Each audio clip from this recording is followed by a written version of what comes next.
Alors dans cette vidéo, on parle de l'inverse d'une matrice. Donc cette vidéo nécessite d'avoir compris le produit matriciel. On ne va parler que des matrices carrées. On peut multiplier deux matrices carrées l'une par l'autre à condition qu'elles aient la même taille. Donc, évidemment, là, on ne peut pas multiplier A par B dans cet exemple-là. Voilà. Alors, quand on fait des nombres entiers, on voit bien que pour les enfants qui ne connaissent pas encore les nombres à virgule, les fractions, 2 fois quelque chose, ça ne peut pas faire 1. 10 fois quelque chose, ça ne peut pas faire 3. On appelle inversible un nombre qui possède un inverse. Donc pour les enfants, 2 n'est pas inversible. 2 fois quelque chose ne fait jamais 1. Mais après, évidemment, quand on dispose des fractions, tout le monde est inversible, parce que 2 fois 1 demi égale 1. Donc quand on parle des nombres naïfs, on passe d'une séquence où pour les enfants rien n'est inversible à une séquence où pour ceux qui connaissent les fractions tout est inversible. Tout le monde est inversible. Voilà. Or il existe on appelle ça des anneaux, alors je ne vais pas expliquer plus en détail pourquoi, des ensembles où il y a une multiplication et une somme, où certains sont inversibles, d'autres non. Voilà. Et donc là, les matrices, c'est ça, c'est-à-dire qu'il y a des matrices qui sont inversibles, d'autres qui ne le sont pas. Alors, qu'est-ce que ça veut dire déjà? Donc, il faut connaître la matrice identité, c'est cette matrice-là. Vous en avez la version, tu en as la version pour 2 et pour 3. Et puis, cette matrice, elle a la vertu que quand on la multiplie par une autre matrice de même taille, par exemple ici A fois I, ou ici B fois I3, eh bien, ça fait la matrice elle-même. Donc ça, il faut s'en convaincre en posant le calcul, comme on a appris à faire les produits de matrice, et en vérifiant, c'est important de le faire pour comprendre comment ça marche, et pas juste de l'admettre comme ça. Bon, très bien.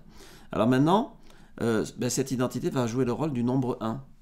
Parce que quand on dit qu'un nombre est inversible, 2 fois quelque chose égale 1. Ce 1, c'est pas n'importe qui, c'est l'unité. C'est-à-dire 2 fois 1 égale 2, c'est le nombre qui ne change rien quand on multiplie.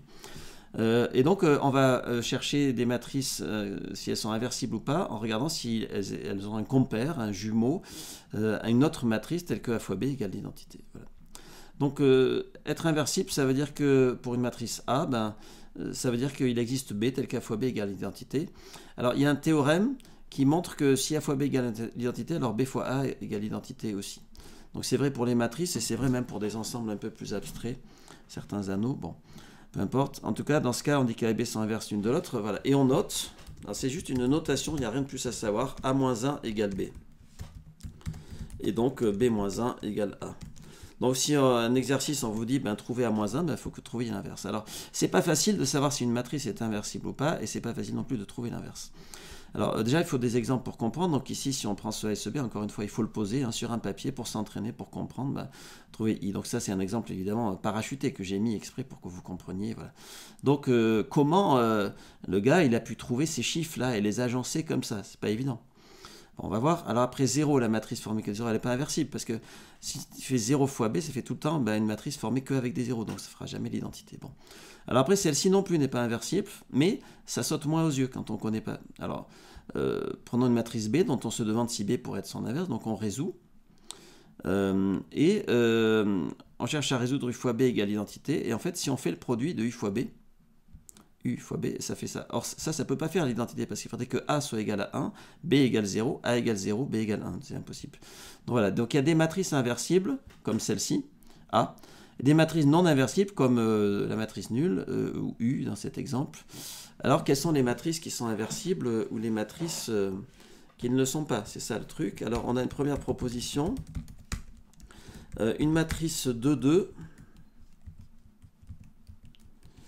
est inversible si et seulement si son déterminant est différent de 0. C'est quoi son déterminant? C'est le produit en croix AD moins BC. Voilà. Donc ici, si on fait son déterminant à U, on peut voir qu'il est nul. Ça fois ça, moins ça fois ça. Elle aussi, il est nul. Et ça nous donne plein de matrices non inversibles.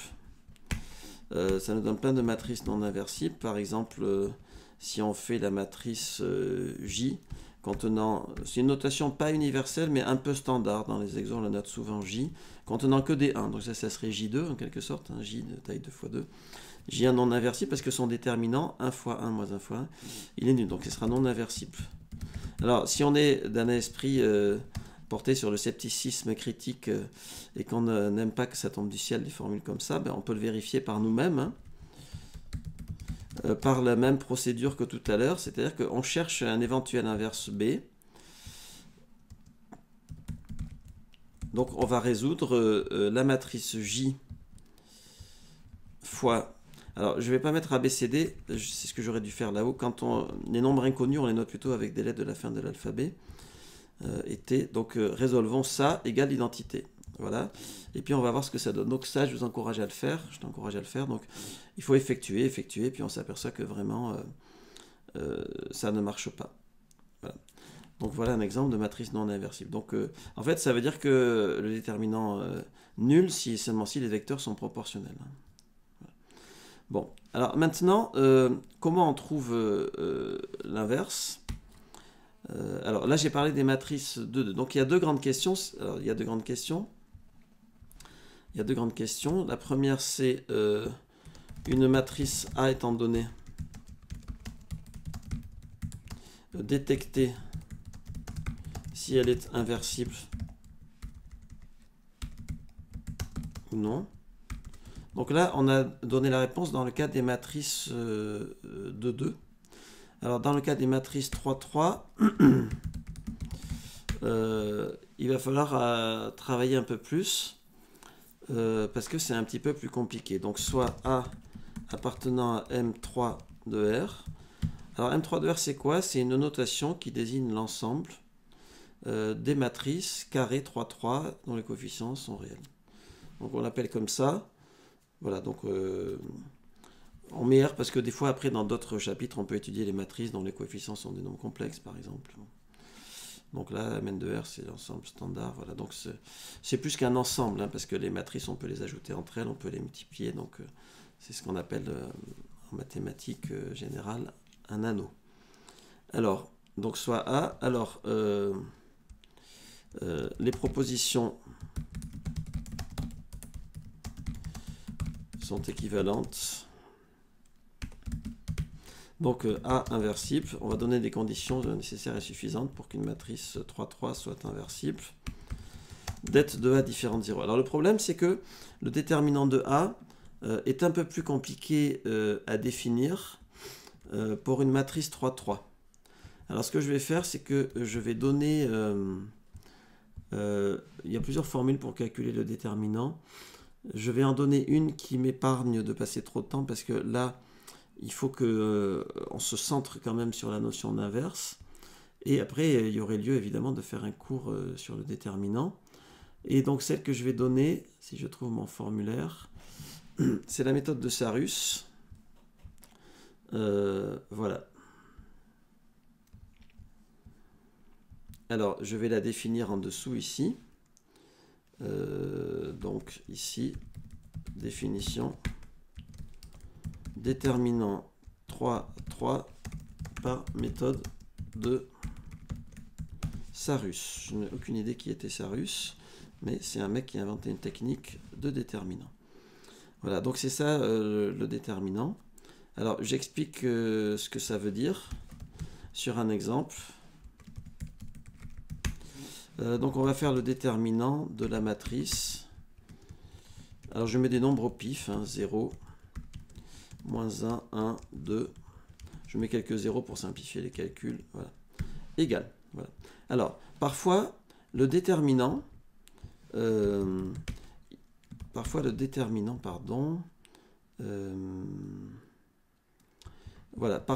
se note avec des barres. C'est pour ça que là, il y a des barres.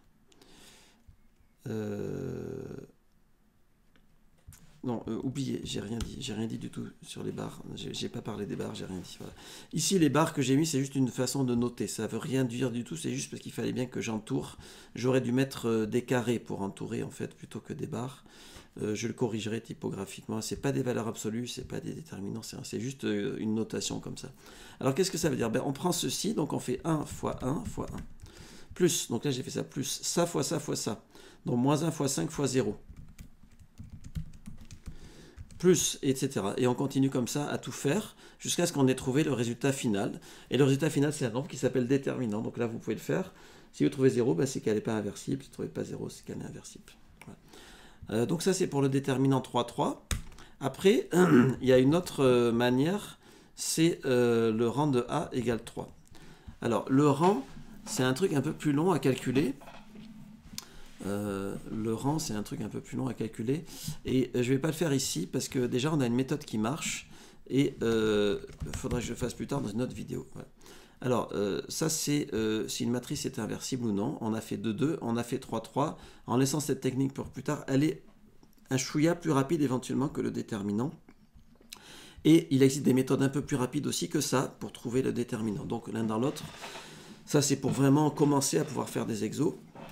Mais après il faudra approfondir par diverses techniques. Alors maintenant la deuxième question c'est une matrice A étant inversible. Trouver son inverse. Alors, il y a plusieurs méthodes ici. Donc, premièrement, il y a les inverses des matrices de 2. Alors, l'inverse des matrices de 2, c'est 1 sur det de A fois la matrice formée de, si je ne me trompe pas, on intervertit les nombres de la diagonale et ici, on les oppose. C'est-à-dire, on met leur opposé. Voilà. Alors, avant d'aller plus loin sur cette formule, on va l'appliquer à un exercice qu'on avait déjà ici, qui était là. Exemple avec ça. Donc, on se souvenait que on avait trouvé, il avait été donné par l'énoncé, lui là. Voilà. Alors, allons-y. Alors, vous voyez que quand vous calculez l'inverse de A, imaginons que vous ayez eu la flemme de calculer son déterminant, de faire ça. Vous dites, bah, moi je fais directement l'inverse et avec un peu de bol, elle sera inversible. Très bien. Vous voyez que de toute manière, il le faut, le déterminant. Et que si jamais il est nul, ça provoque une division par 0, donc une erreur. Donc vous ne pouvez pas y couper pour les matrices de 2 à calculer le déterminant lorsque vous allez l'inverser. Alors allons-y ici. Le déterminant c'est combien? Donc c'est, on a dit le déterminant c'est A fois D moins B fois C. Donc 4 fois 1 moins 3 fois 2. Donc ça fait 4 moins 6, donc ça fait moins 2. 1 sur moins 2. Alors évidemment, j'aime pas mettre le moins en bas, je préfère mettre moins 1 sur 2. Hein. Bon, c'est pareil. Et là, on va écrire les nombres. Alors du coup, là, le 1 et le 4, on les intervertit. A, D, on les intervertit. Donc je mets le 4 et le 1. Ensuite, le B et le C, on les laisse à leur place, mais on leur affuble un signe moins. Donc on met moins 2 ici, moins 3. Voilà. Alors en fait, il y a quelque chose à savoir sur les matrices qui, à ce stade du cours, devrait avoir été vu ensemble. C'est quand on multiplie un nombre par une matrice. Donc quand on multiplie un nombre par une matrice, cela signifie que l'on multiplie tous les coefficients de la matrice par ce nombre. C'est ça que ça veut dire un nombre qui est devant une matrice. Voilà. Alors maintenant, il n'y a plus qu'à calculer. Donc là, c'est pas très compliqué. Moins 1,5 fois 4, ça fait moins 2. Moins 1,5 fois moins 2, ça fait 1. Moins 1,5 fois moins 1, ça fait moins 1,5. Et là, ça fait 3,5. Voilà. Et donc, du coup, on retrouve la matrice B. Parce que ce que je n'ai pas dit, c'est que l'inverse est unique. Ça vaut le coup quand même d'être dit, hein, parce que ça paraît tellement évident.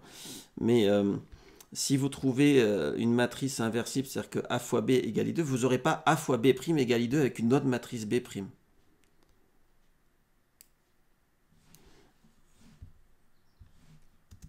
Voilà, donc B est l'unique inverse. Donc, une matrice possède un unique inverse. Une matrice possédant un inverse. Si une matrice possède un inverse, si une matrice possède un inverse au présent indicatif, cet inverse est unique. Voilà, il n'y en aura pas d'autres matrices B qui auront la vertu que A fois B égale identité. Il n'y en aura pas d'autres. C'est pour ça qu'on la note à moins 1, parce qu'elle est unique. S'il y en avait plusieurs, on ne pourrait pas la noter à moins 1. Voilà. C'est comme si vous disiez que le contraire de la liberté, c'est la loi, Et quelqu'un d'autre que le contraire dira que le contraire de la liberté, c'est l'absence d'envie. Et donc, il n'y a pas un seul inverse à la liberté en philosophie. Tandis que là, à une matrice, il y a un seul inverse. Voilà. Alors donc, on a dit ça. L'inverse, c'est ça. Et on l'a vérifié sur notre formule. Donc, ça correspond à notre exemple de tout à l'heure. Donc, ça, c'était pour se convaincre. Donc, ça, c'était pour les matrices 2-2.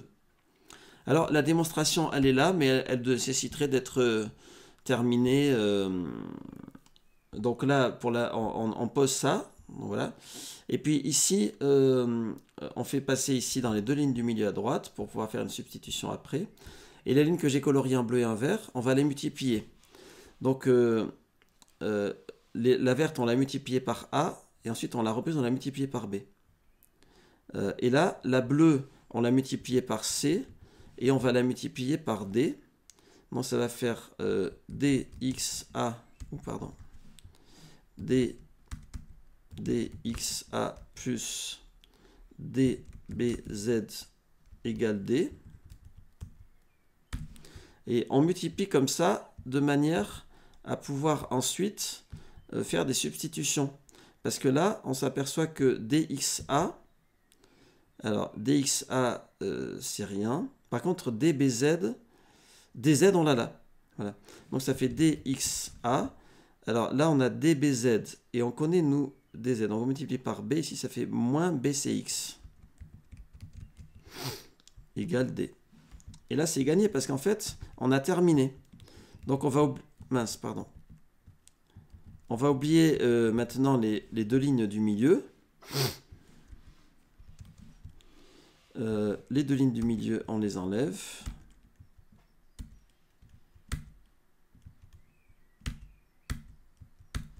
Et là, on a directement, on peut factoriser par x. Hein. Donc, on a x égale d sur quoi, si on factorise par x? Eh bien, ça fait dA moins bc. C'est le déterminant. Puisque là, si on factorise, ça fait dA moins bc. dA moins bc, c'est exactement le déterminant. Et donc, on trouve ça.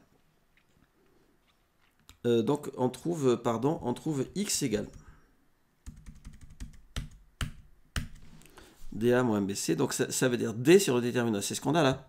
C'est-à-dire notre x, là, ici, il est égal à d fois 1 sur le déterminant, si on le fait rentrer. C'est ce qu'on vient de trouver. Et ensuite, si on continue ici, pareil, donc là, on va pouvoir exhiber z ici. Donc z divisé par z, c'est égal à c divisé par quoi? Cb moins dA. Donc c'est moins le déterminant cette fois-ci. Donc on vient de trouver z, celui qui est en bas à gauche, et on dit qu'il est égal à moins c sur le déterminant. Moins c sur le déterminant, c'est ce qu'on a marqué là. Et pareil pour les autres. Donc là, tout ça, c'est valable si le déterminant est non nul, évidemment. Donc pareil pour t. T, c'est celui qui est en bas à droite. Donc ça va être A sur le déterminant. Et là, ça va être du coup Y. J'ai oublié, pardon, d'enlever ici Z. Et là, ça va être Y. Et donc Y, ça va faire... donc Y, c'est celle qui est en haut à droite. Ça va faire moins B sur déterminant de A. Donc ça, c'est la preuve de cette formule. Alors, il n'y a pas de formule équivalente pour les matrices 3-3. Il n'y en a pas, mais il y a des algorithmes pour les matrices 3-3 où il y a des astuces de calcul. Alors, exercice. Un exemple où un polynôme permet d'inverser une matrice 3-3. Alors, évidemment, c'est un exemple où il faut que vous ayez un énoncé sous la main, une sorte de Père Noël qui vous donne un polynôme. Ou alors que vous ayez quelques lueurs sur les polynômes de matrice. Alors du coup, ce que je vais faire, c'est que je vais vous en prendre une comme ça. Voilà, un exemple. Donc ça, c'est un exercice un peu typique. Alors calculez ça. Alors ça, c'est long à calculer. Parce que ça, pour le calculer, il faut faire 12i. Alors 12i, ça veut dire quoi? On est en matrice 3-3. Donc i, c'est l'identité 1, 1, 1 sur la diagonale. Et donc 12i, c'est 12, 12, 12. Voilà. Bon. Donc on se prend cette matrice dans un coin de la marge. Ensuite, 5a, c'est la matrice obtenue en multipliant par 5. Donc ça fait 10, 5, 5, 15, 0, 0, 0, 0, 20. Ensuite, 6a carré. Donc là, il faut calculer à carré. Et ça, c'est long à faire. Donc c'est un exercice qui est long. Ou à la fin, on a l'inverse. Donc A carré, on pose A fois A, on regarde combien ça fait, on multiplie par 6, et A au cube, vous imaginez, il faut avoir fait A carré, et on multiplie encore par A, donc c'est très long. Bon, et quand au prix de multiples efforts, vous avez fini de trouver ça, vous trouvez que ça fait que des zéros partout. Du coup, ça vous fait que ça égale moins 12i en faisant passer à droite. Voilà, c'est un exercice qu'il faut faire pour s'entraîner. Et on va factoriser à gauche pour trouver A-1. Et bien, comment on fait pour factoriser à gauche? Ben, on peut factoriser ici A facteur de A carré. Donc c'est comme si c'était des nombres qu'on factorisait. Donc là, j'ai commencé ma factorisation. Hein. A fois A carré, ça fait A au cube. A fois 6A, ça fait 6A carré. Alors je ne peux pas mettre plus 5. Parce que moins 6A plus 5, ça n'a pas de sens. Je ne peux pas ajouter une matrice et un nombre. Donc c'est 5i. Voilà. Et bien du coup, j'ai l'inverse de A. Parce que j'ai une matrice, j'ai A fois quelque chose égale l'identité. Il suffit pour cela de multiplier par moins 12. Donc je fais A fois 1 sur 12 fois ça. Et ça fait l'identité. Et donc j'ai l'inverse. Et alors maintenant, il faut que je me refarcisse un autre calcul qui est celui-là. Vous imaginez, archi long pour trouver l'inverse. Alors heureusement, il existe une méthode plus rapide. Proposition algorithme de Gauss. Donc l'algorithme de Gauss, c'est un peu long et je ne vais pas avoir le temps de le faire sur cette vidéo, mais voilà, il est vraiment à connaître. Donc l'algorithme de Gauss pour une matrice 3-3, il consiste à écrire la matrice comme ça et à rajouter ici l'identité. Donc on fait une sorte de collage de deux matrices et on trace une barre ici pour simplifier, pour séparer, pardon. Voilà, donc il consiste à cette écriture bizarre là. Et maintenant, ce qu'on va faire, c'est qu'on va, j'ai oublié un 0 là, on va construire l'identité à gauche par du pivot de Gauss. Donc ici, par exemple, eh bien, on veut construire l'identité à gauche. Donc il y a des manières plus ou moins rapides de le faire. Mais je vais remplacer par exemple L2 remplacé par, eh bien, L2, je vais le remplacer parce que je veux faire apparaître un 0 ici. Donc je vais le remplacer par 2L2 moins 3L3, L1. Alors faisons cela pour voir ce que ça donne. Donc 2L2 moins 3L1. Donc là, ça fait 0. Moins 3, moins 3, moins 3, 2. Voilà. Et donc, j'ai fait apparaître un 0 ici, je me rapproche de l'identité. J'ai les 0 où il faut, par chance. Alors maintenant, je vais faire apparaître un 0 ici. Donc, qu'est-ce que je peux faire pour faire apparaître un 0 ici? Ben, je vais remplacer L2 par, eh bien, 4L2 plus 3L3. Alors, qu'est-ce que ça va donner quand je fais ça? Alors, allons-y. Donc, c'est L2 que je modifie. Donc, 4L2. Donc là, ça fait 0. 4L2, donc là, ça fait moins 12 plus 3L3, mais dans L3, il y a du 0, donc c'est bon. Moins 12 plus 12, donc 0. Ah, ben je commence à faire apparaître du 0. 4L2, donc ça fait moins 12. 4L2, donc ça fait 8. Plus 3L3, ça fait 3. Voilà. Alors maintenant, il faut que je tue le 1 et le 1 qui sont là. Alors pour le tuer, ce que je vais faire, c'est que je vais quand même la diviser un peu, elle, parce qu'elle commence à m'énerver. Donc je vais diviser la deuxième ligne par moins 12, et la troisième, je vais la diviser par 4. Donc elle, je la divise par moins 12, donc ça fait 1, ça fait 1. Alors 8 divisé par 12, ça fait combien? Donc 8 divisé par 12, ça fait 2 tiers. 3 divisé par 12, ça fait 1 quart. Donc par moins 12, ça fait ça. Bon, celle-là, je la divise par 4. Donc j'obtiens ça. Et là maintenant, je continue vaillamment mon petit parcours. Qu'est-ce que je vais faire ici? Eh bien, je vais remplacer L1 par L1 moins L2. Alors ici, ça ne va rien changer. Ici, ça va faire apparaître un 0. Ici, ça ne va rien changer. Ici, ça va faire apparaître... Ici, je m'en fiche de toute façon ce que ça donne. 2 tiers, 1 quart. Et maintenant, dernière étape, avant-dernière étape, je vais tuer le 1 qui est là. Donc, je vais faire L1 reçoit L1 moins L3 Alors, du coup, je copie-colle ce que j'avais là. Et donc, L1 moins L3. Donc là, ça ne change rien, puisque dans L3, il y a du 0. Là, ça ne change rien. Là, ça fait 0. Là, ça ne change rien. Là, ça ne change rien. Et là, ça fait 0. Voilà. Et alors maintenant, il me reste une opération toute simple, c'est de diviser la première ligne par 2. Et comme ça, j'ai réussi à faire apparaître l'identité ici. Et voilà. Et donc, j'ai l'inverse de la matrice A. Donc, A-1. Donc, c'est jamais facile, les inverses. Personne n'a prétendu que c'était rapide d'inverser une matrice. C'est à peu près la même genre de difficulté qu'un Rubik's Cube, mais c'est quand même un peu plus simple que le Rubik's Cube. Mais c'est plus technique parce qu'il y a des multiplications, des divisions à faire, et il ne faut pas se gourer. Donc voilà l'algorithme de Gauss qui permet d'inverser n'importe quelle matrice 3,3 si elle est inversible. Alors si vous prenez une matrice 3,3, vous n'avez pas vérifié avec le déterminant, vous aurez un problème à la fin. Vous ne pourrez plus trouver l'identité ici parce que vous aurez trop de zéros qui apparaissent et vous saurez que c'est donc vous pouvez avoir la flemme de faire le déterminant, mais vous allez vous enliser dans des calculs, il faudra être bien sûr de vous pour vous dire que si ça ne marche pas, c'est parce qu'elle n'est pas inversible, c'est pour ça que c'est mieux de faire quand même le déterminant avant. Donc voilà ce qu'il faut savoir au niveau vraiment de la base de la base. Alors après, il faudrait affiner, il faudrait s'entraîner à faire des pivots de Gauss comme ça, il faudrait s'entraîner à faire des exos avec le polynôme, déjà vous pouvez refaire celui-là, il faudrait s'entraîner à refaire cette démonstration ici-là. Il faudrait s'entraîner à calculer des déterminants, sachant qu'il y a des techniques pour accélérer ces calculs-là. Et il faudrait apprendre à faire le rang parce que ça peut aller beaucoup plus vite que le déterminant. Donc voilà ce que je peux dire pour l'instant.